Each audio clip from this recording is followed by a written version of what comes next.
você chega em Porto Alegre, é um jogo contra a Alemanha, era um jogo muito importante, porque na época, né, o Brasil estava empatado com a Itália e com a Alemanha, cada seleção com 3 títulos. Eu me lembro que eles vieram um jumbo de jornalistas, marrentos pra caramba, etc e tal. Você chega e na época era aquela coisa de um treino e depois tinha jogo, enfim. Aí você chega e era uma seleção que estava mudando um pouquinho, porque o Parreira e o Zagallo estavam voltando. O que você acha? E aí você está na reserva. Aí acaba o treino e você não está muito satisfeito. Chona, eu lembro muito bem do que... muito bem, eu lembro de muitas coisas. Primeiro que quando eu fui convocado, eu entendi na minha concepção, pelo momento que eu estava, em relação aos jogadores que foram, que eu seria titular, pelo que eu vinha fazendo na Europa. E naquela época, se eu não me engano, podem até levantar, eu era artilheiro da Europa naquele momento. Então, vim com esse pensamento, e é claro que todo mundo que é convocado para a seleção, ninguém tem essa obrigação de ser o titular. Essa é a verdade.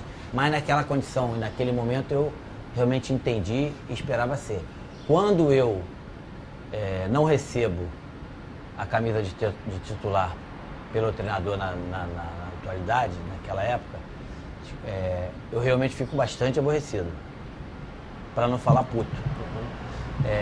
E aí na saída quando acabou o treinamento, você e outros vários colegas vieram em cima de mim perguntar o que eu penso ou acho dessa situação de não poder jogar. E aí eu falei tudo aquilo que eu tinha vontade de falar, eu falei, e acredito que não passei dos limites, não fui arrogante, fui o que eu sempre fui, o que eu sou hoje, sincero e bem objetivo.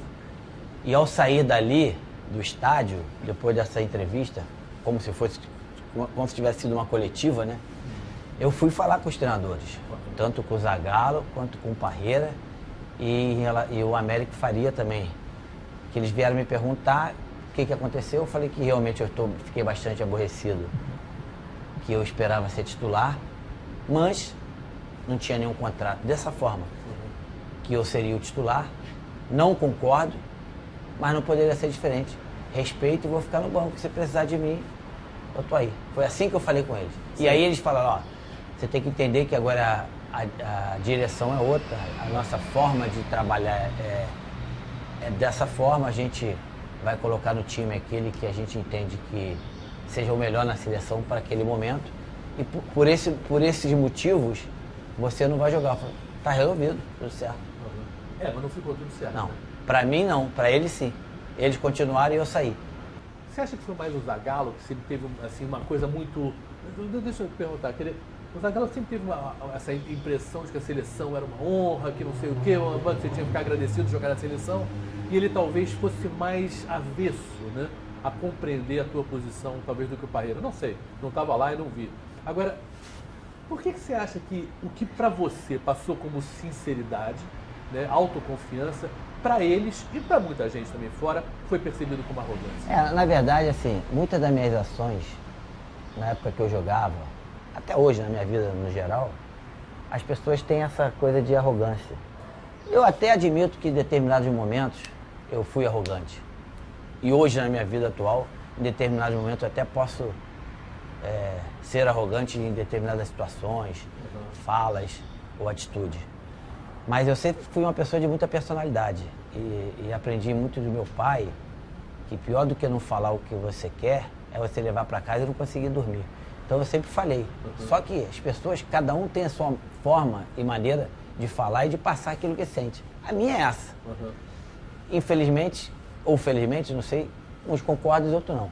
Em relação à tua pergunta do Zagallo, eu tenho bastante consciência de que o Zagallo eu e o Zagallo, a gente nunca teve uma relação de amizade. Primeiro que eu sei que ele não gosta de mim, eu não vou dizer que eu não gosto dele, mas pra mim ele passa batido. E eu sempre tive consciência disso, e uma das provas do que eu estou te dizendo, tanto da parte profissional e pessoal, é que se tu perguntar ao Zagallo, um dos maiores jogadores que vestiram a camisa da seleção brasileira, ele nunca falou Romário e nunca vai te falar. E eu tenho consciência que eu fui um dos maiores. E na Copa de 98, quando ele teve a oportunidade de me tirar de um grupo, de me tirar de uma Copa, ele me tirou. E não teve nem personalidade, não foi nem sincero de dizer que foi ele que tirou. Na verdade, essa minha saída da Copa do Mundo ficou muito na conta do Zico. Eu também achei que foi o Zico durante alguns anos, mas nesses últimos 3, 4 anos, quando o próprio Zico falou em público e falou comigo que ele não teve nada a ver, acreditei. Até porque quando ele falou que se tiver alguém que pensa diferente, ou está dizendo que não é mentira, que é mentira, estou falando, que se apresente aqui, a gente vai debater. Então não apareceu ninguém, então realmente ele não foi o culpado. Então sempre teve esse problema de relação Zagallo e Romário, que no fundo eu perdi porque eu não disputei, ele acabou também perdendo porque não ganhou. Por que você acha que era difícil para as pessoas admirarem você quando você falava, vou ganhar? Na verdade, as pessoas confundem muito arrogância com autoconfiança. Eu sempre fui muito autoconfiante e sempre soube que para eu poder falar o que eu falava, ou o que eu falo até hoje, eu tenho que saber o que eu falo, tenho que ter consciência e capacidade para realizar. Então, na minha época, quando eu jogava, quando eu falava que faria gol, que seria campeão, que ia ser o campeão do mundo, o melhor do mundo, eu falei porque eu tinha essa consciência, conhecia o meu potencial e principalmente sabia do grupo que eu convivia que eu teria muito respaldo e principalmente ajuda desse grupo. Então, assim, diferentemente de muitos, eu sempre fui um pouco meio que mal interpretado pelas pessoas na hora de uma colocação e as pessoas viam como arrogância. Como eu te falei, já realmente fiz algumas colocações arrogantes, já fui arrogante, mas na maioria das vezes, vou dizer assim, 90%, era uma autoconfiança, uma personalidade forte e uma coisa que eu sempre carreguei comigo é uma fé a mais do que qualquer um e sabia que podia realizar aquilo que eu falava. Mas você hoje é um político e como político você também, claro, aprende o peso das palavras. Você acha que talvez naquele momento você poderia ter sido um pouco mais político? Talvez as palavras que você usou poderia ter passado a mesma mensagem, mas falando talvez de uma outra maneira e você talvez tivesse sido compreendido de uma outra maneira? Não. Eu tenho consciência de que não só por eu ser político hoje, mas hoje eu tenho 51. E o tempo faz a gente aprender muitas coisas. Eu tenho consciência e certeza de que hoje, se é exatamente hoje, aquele momento, eu falaria de uma forma diferente. Mas não me arrependo de ter falado do jeito que eu falei. Mas o objetivo e o significado do que eu falei daquela forma serão sempre os mesmos. Nada mudaria. Objetivamente, você tinha ganho em 89 a Copa América, 40 anos sem o Brasil ganhar. Depois, em 90, você estava voltando de ter quebrado o tornozelo. E aí, enfim, tem aquela seleção do Falcão, que foi meio estranha, que estava todo mundo meio fora. Você, no final de 92 ali no PSV, quando você olhava que você tinha que ser titular, você avaliava, claro, se avaliava, mas avaliava os outros. Os outros. O Careca estava já no final, assim, da brilhante carreira que teve, mas já estava na descendente, digamos assim. Foi ali que você falou, poxa, eu sou o futuro e ele já é o passado? Isso passou na tua cabeça? Olha, na verdade é o seguinte, na Copa de 90, eu acabei não jogando pela lesão que eu tive, não me recuperei 100% e acabou a parte física e técnica também atrapalhando, no geral, né? E depois dali, pelas atuações que eu tive no PSV, se tratando de Europa e comparando exatamente com esses outros jogadores, Bebeto, Careca, Miller, que por acaso todos jogavam na Europa. O Miller, se não me engano, no Napoli, o Careca no Napoli, né? O Miller no Roma, no Torino, uma coisa dessa, e o Bebeto no Desportivo La Coruña. E sempre apareciam outros jogadores que a maioria jogavam na Europa. Eu, naquele momento, me via pela minha atuação e pela atuação dos caras que concorriam comigo naquela posição, que eu estava melhor. E por esse motivo eu me achava no direito de ser titular da seleção. Assim, simples e bem objetivo. Você, quando saiu de Porto Alegre, você achava que você ia ficar de castigo tanto tempo quanto você ficou? Eu nem imaginava isso, Chu, por um motivo simples. A gente conversou. A gente resolveu, ou melhor, na minha concepção, eu estava resolvido com o que tinha acontecido. Porque, por mais que eu tenha ficado muito aborrecido, se for ver bem as minhas colocações, por mais que o Zagallo, ou Parreira, ou quem fosse, entendesse que tivesse sido uma arrogância, mas foi uma arrogância um pouco até educada. A vontade de falar era muito mais coisa, mas acabei não falando e eu não me vi ali como um cara que desrespeitou uma ordem de uma comissão. Eu fui simplesmente contrária à decisão que eles entenderam que foi a melhor para a seleção e acabou não sendo. Tanto é que eles me chamaram de novo. Mas a tua chamada de volta, digamos assim, foi também um pouco em cima de resultados que não estavam tão satisfatórios.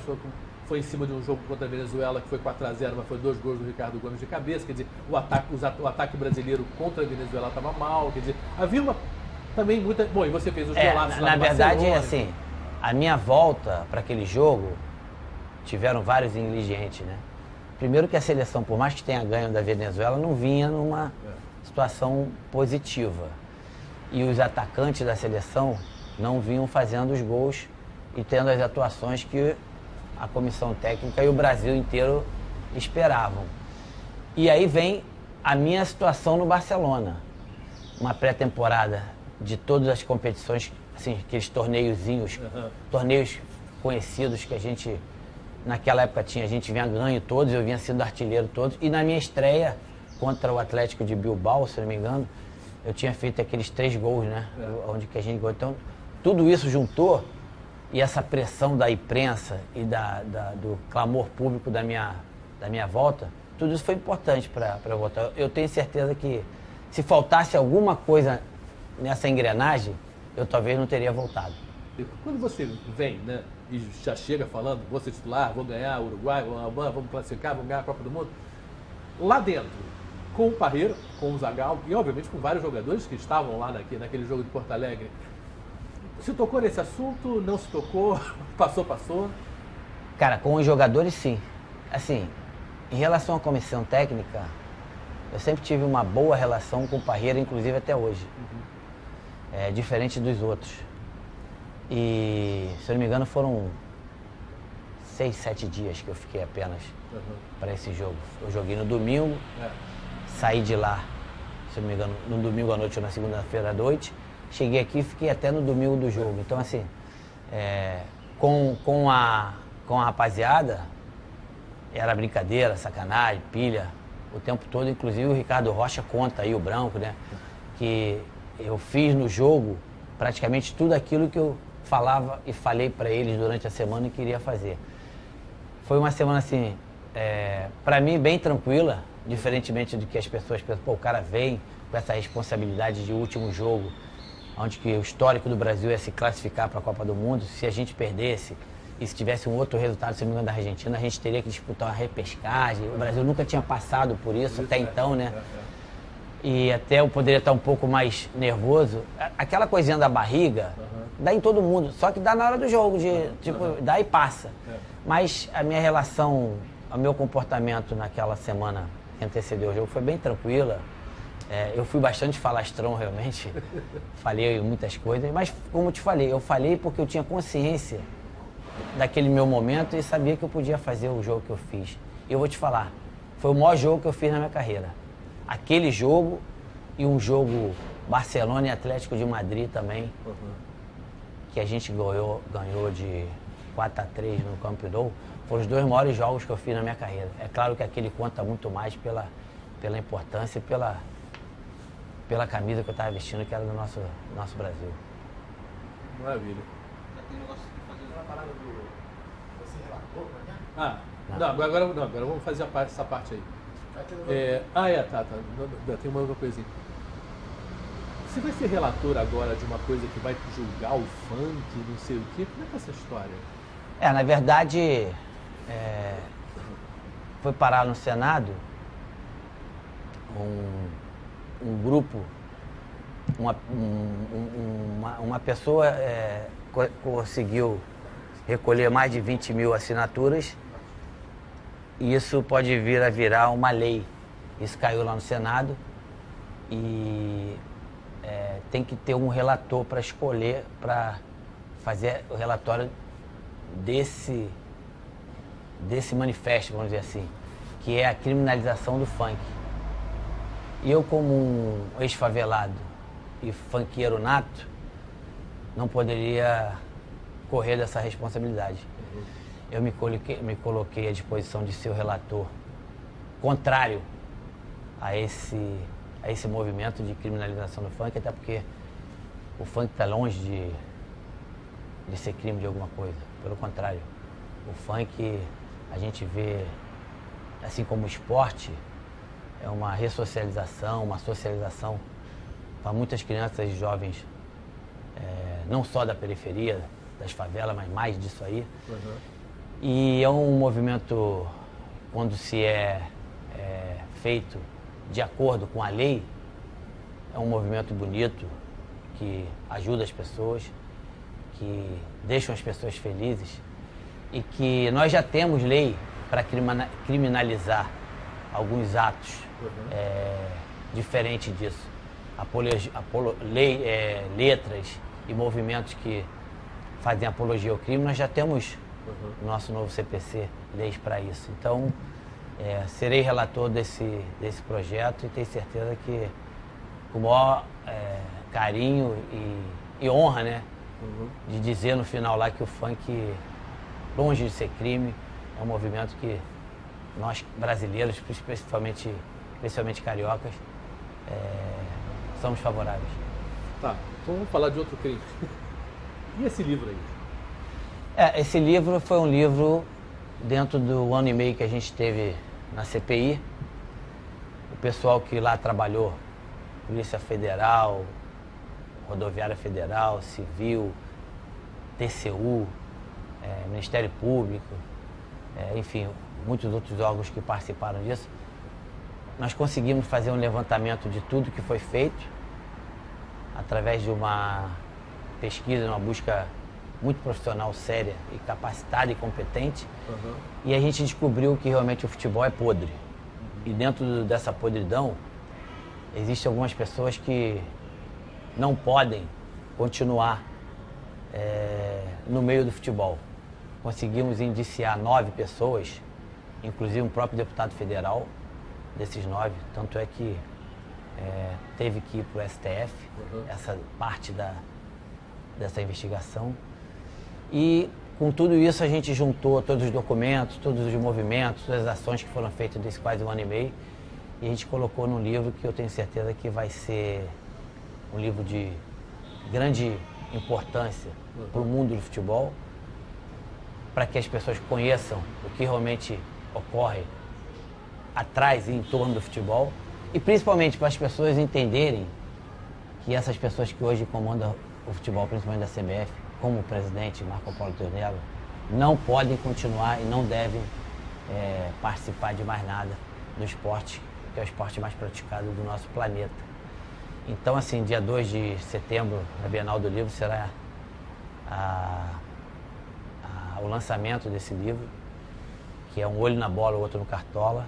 Eu tenho certeza que as pessoas vão entender realmente o que é o lado podre do futebol.